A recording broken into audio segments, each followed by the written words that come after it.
Hi everyone, मैं सौरभ सिंह स्वागत करता हूं आपके अपने YouTube channel SS Gurukul official ज्ञान पर। फ्रेंड्स, पिछली क्लास में हम लोगों ने होम साइंस की सिलेबस को बहुत ही अच्छे से समझा था। आज की इस क्लास में मैं आपको चैप्टर 1 पढ़ाने जा रहा हूं। ठीक है, तो आइए चलिए स्टार्ट करते हैं बिना लेट किए। चैप्टर 1 जो है, जिसका नाम है शारीरिक क्रिया विज्ञान एवं अंतःस्रावी प्रणाली। शारीरिक क्रिया विज्ञान एवं अंतःस्रावी प्रणाली। तो चलिए स्टार्ट करते हैं इसका पहला टॉपिक, जिसका नाम है अंतःस्रावी ग्रंथि। मैंने बताया था आपको पिछली क्लास में कि जब मैं चैप्टर स्टार्ट करूंगा तो उसमें जो पढ़ने वाले टॉपिक है उसी समय मैं आपको बता दिया करूंगा। ठीक है, तो जैसे पहला चैप्टर है इसका शरीर क्रिया विज्ञान एवं अंतःस्रावी ग्रंथि, जिसमें टॉपिक पढ़ने हैं आपको अंतःस्रावी ग्रंथि के बारे में। अंतःस्रावी ग्रंथि कितने प्रकार के होते हैं उसके बारे में पढ़ना है, हार्मोन के बारे में पढ़ना है, और शरीर को स्वस्थ रखने में हार्मोन की क्या भूमिका होती है उसके बारे में पढ़ना है, और नर्वस सिस्टम यानी तंत्रिका तंत्र के बारे में पढ़ना है। समझ में आ गया? तो आइए बिना लेट किए स्टार्ट करते हैं। पहला टॉपिक है अंतःस्रावी ग्रंथि। अंतःस्रावी ग्रंथि क्या होता है?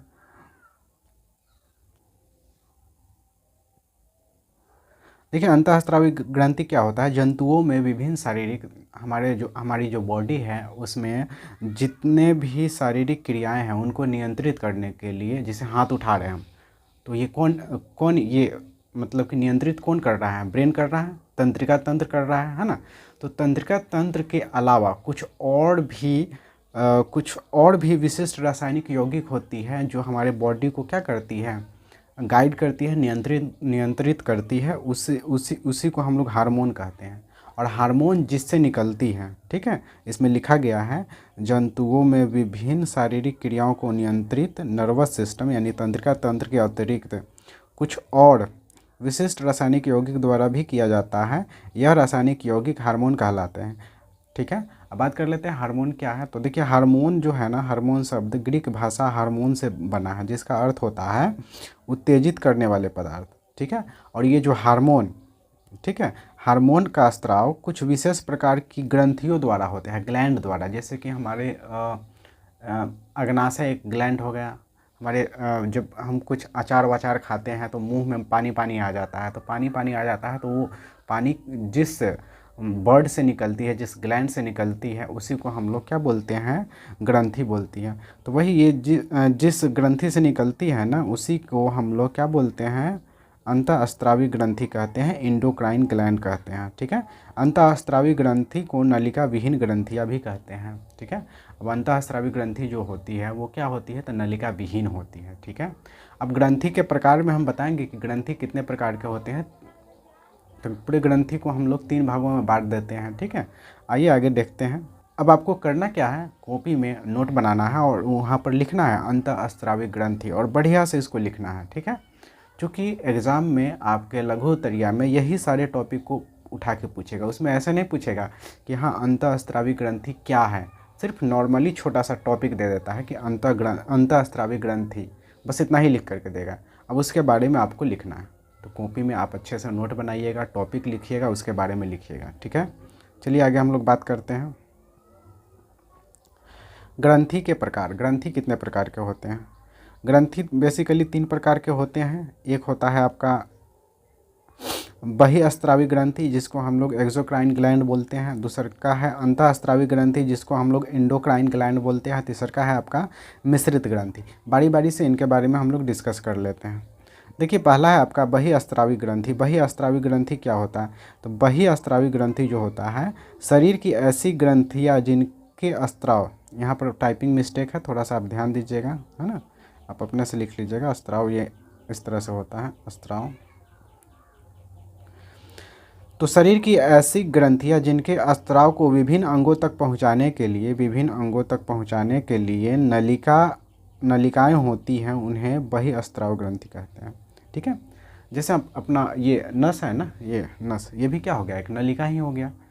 तो वैसी हार्मोन जिनको पहुंचाने के लिए ना क्या होती है? नलिका बनी होती है, उसी को हम लोग बहिःस्रावी ग्रंथि कहते हैं। जैसे दुग्ध ग्रंथि, लार ग्रंथि, जो हमारे मुंह में लार वगैरह आ जाता है, सलाइवा आ जाता है ना।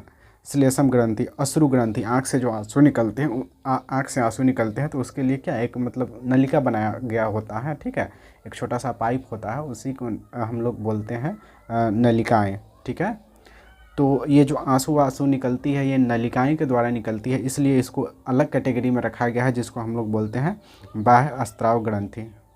ठीक है, दूसर का जान लेते हैं क्या है। दूसर का है अंतःस्रावी ग्रंथि। ये क्या होता है? तो अंतःस्रावी ग्रंथि के बारे में पहले भी हम लोग पढ़ चुके हैं। देखिए, हार्मोन का स्राव शरीर के कुछ विशेष प्रकार की ग्रंथियां द्वारा होती है, जिन्हें अंतःस्रावी ग्रंथि कहते हैं। अंतःस्रावी ग्रंथियों को नलिका विहीन ग्रंथि भी कहते हैं। ठीक है, तो ये ध्यान रखिएगा। जैसे पीयूष ग्रंथि हो गया, थायराइड ग्रंथि हो गया, अधिवृक्क ग्रंथि हो गया, पैराथायराइड ग्रंथि हो गया, थाइमस ग्रंथि हो गया। अब एक एक करके हम इन सारी ग्रंथियों के बारे में आपको अच्छे से मैं बताता हूँ। देखिए, आपके बिहार बोर्ड में ये ग्रंथि के बारे में ज़्यादा तो नहीं, बस पीयूष ग्रंथि, थायराइड ग्रंथि और अधिवृक्क ग्रंथि के बारे में अभी तक के एग्जाम में नहीं पूछा गया है। पैराथायराइड ग्रंथि के बारे में पूछा गया है। तो इन सभी टॉपिकों को मैं पढ़ाते जाता हूँ। आप कॉपी और पेन लेकर के बैठिएगा और साथ ही साथ आप लिखते जाइएगा। नहीं तो इसका PDF आपको टेलीग्राम चैनल पर या फिर व्हाट्सएप पर आप मैसेज कीजिएगा, वहाँ पर आपको दे दिया जाएगा। चलिए स्टार्ट करते हैं। तीसरका और आखिरी, तीसरका है मिश्रित ग्रंथि। अच्छा, कुछ ग्रंथियाँ ऐसी होती है जो बहिःस्रावी तथा अंतःस्रावी दोनों प्रकार की कार्य करती हैं। उन्हें मिश्रित ग्रंथियाँ कहते हैं। जैसे कि अग्नाशय, पैनक्रियाज, जो कि यहाँ पर होती है। आपको मैं बता देता हूँ, ये आहार नाल है, यहाँ पर आमाशय हो जाता है, क्लास 10th में आप पढ़े होंगे। और यहाँ पर छोटा सा एक पीला टाइप का एक ग्रंथि होता है, जिसको हम लोग अग्नाशय ग्रंथि कहते हैं, पैनक्रियाज।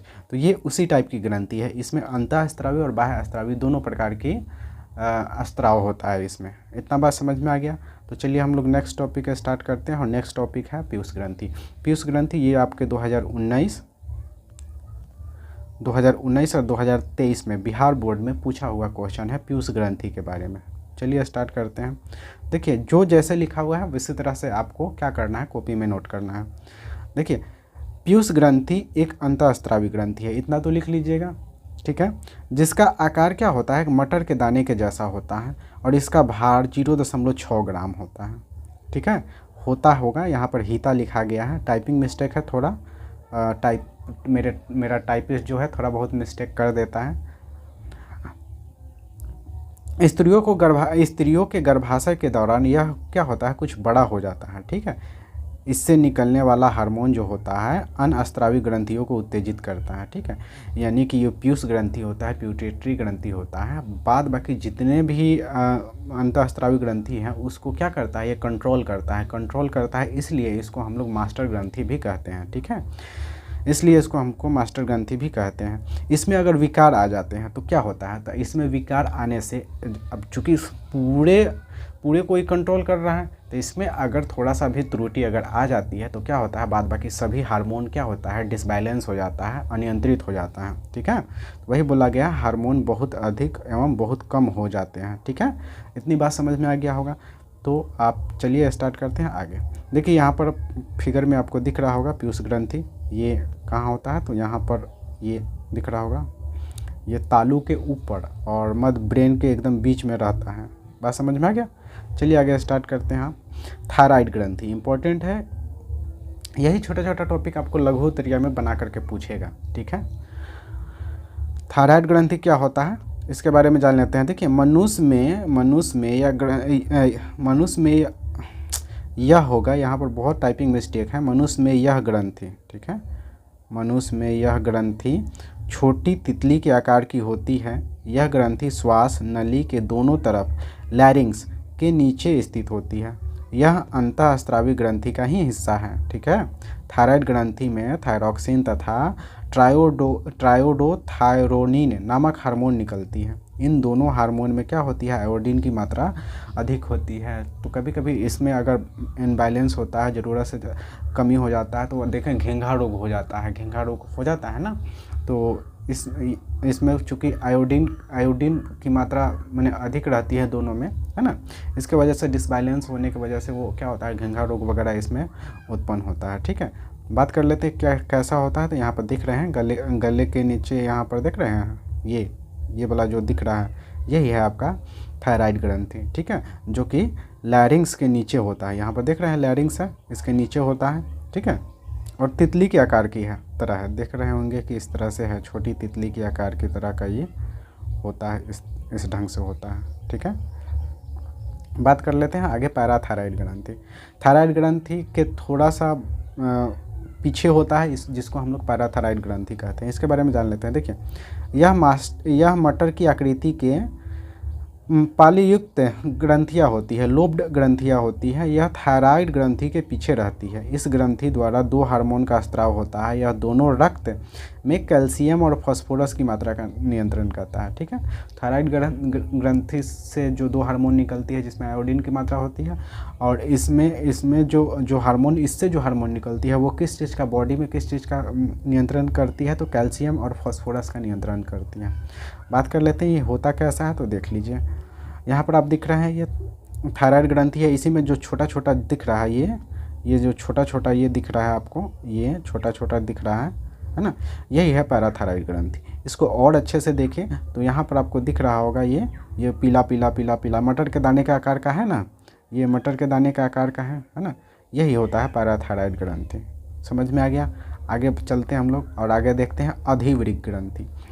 क्लास 10th में जिन आप लोग पढ़े होंगे कि किडनी होता है, किडनी के ऊपर छोटा सा ग्लैंड होता है जो उसी को हम लोग अधिवृक्क ग्रंथि बोलते हैं। देख लेते हैं। देखिए, अधिवृक्क ग्रंथि जो होता है,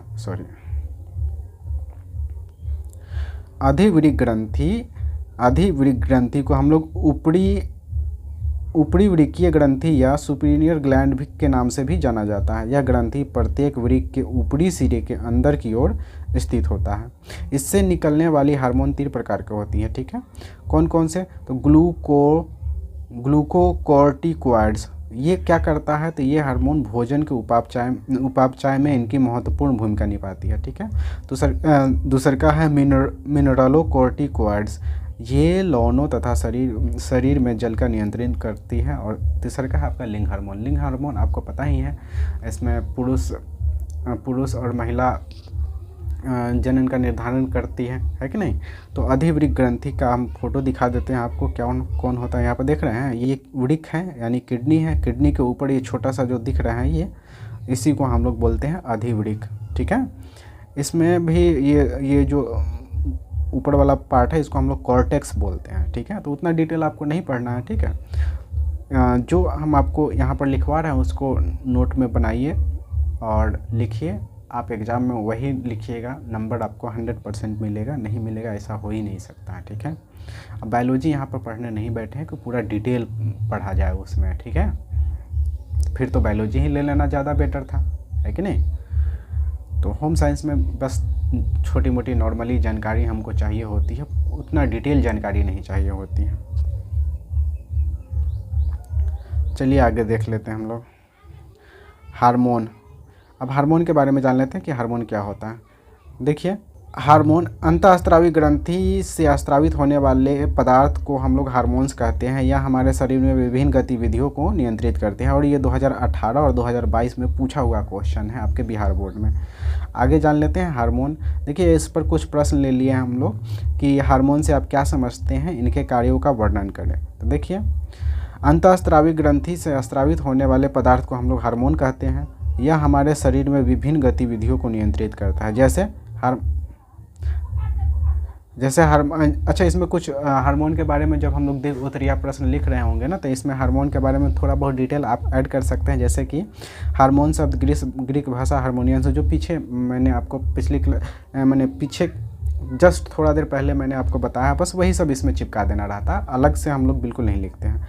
देखिए, हार्मोन शब्द ग्रीक भाषा हार्मोनियम से लिया गया है, जिसका हार्मोन से लिया गया है, जिसका अर्थ होता है उत्तेजित करना, जो कि जैसे कि मैंने पीछे बताया ही है आपको।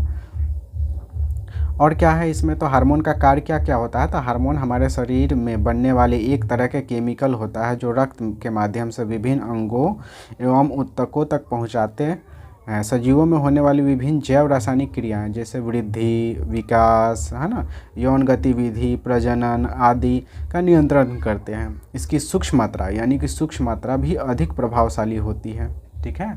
मतलब हार्मोन की छोटा सा भी मात्रा क्या होता है, अधिक प्रभावशाली होती है। ठीक है, हार्मोन की कमी या अधिकता दोनों ही इंसान के लिए क्या होता है, हानिकारक होता है। कभी कभी देखते होइएगा कि कोई इंसान ज़रूरत से ज़्यादा लंबा है, मतलब उसमें क्या हो गया, हार्मोन बढ़िया अच्छा खासा था।